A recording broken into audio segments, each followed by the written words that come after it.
കണ്ണടച്ച് വിശ്വസിക്കരുത്.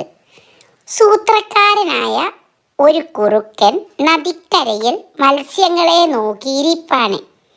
കിടിലൻ ഒരു മീനിനെ പിടിച്ച് രാത്രി ഭക്ഷണമാക്കണമെന്നാണ് ലക്ഷ്യം. നല്ലൊരു മത്സ്യം അടുത്തെത്തിയപ്പോൾ കുറുക്കൻ പറഞ്ഞു, ഒരു കൂട്ടം ആളുകൾ മീൻ പിടിക്കാൻ വരുന്നുണ്ട്. അവർ തീർച്ചയായും നിന്നെ പിടിക്കും. എൻ്റെ കൂടെ വന്നാൽ നിന്നെ ഞാൻ സുരക്ഷിതമായ ഒരു സ്ഥലത്ത് എത്തിക്കാം. കുറുക്കൻ്റെ ഉദ്ദേശം മനസ്സിലാക്കിയ മത്സ്യം പറഞ്ഞു, വെള്ളത്തിൽ ജീവിക്കുന്ന ഞാൻ എങ്ങനെ ശത്രുവിനെ പ്രതിരോധിക്കും? കൂട്ടുകാരെ, സഹായിക്കാൻ വരുന്ന ആൾ അതിന് കഴിവുള്ളവനാണോ?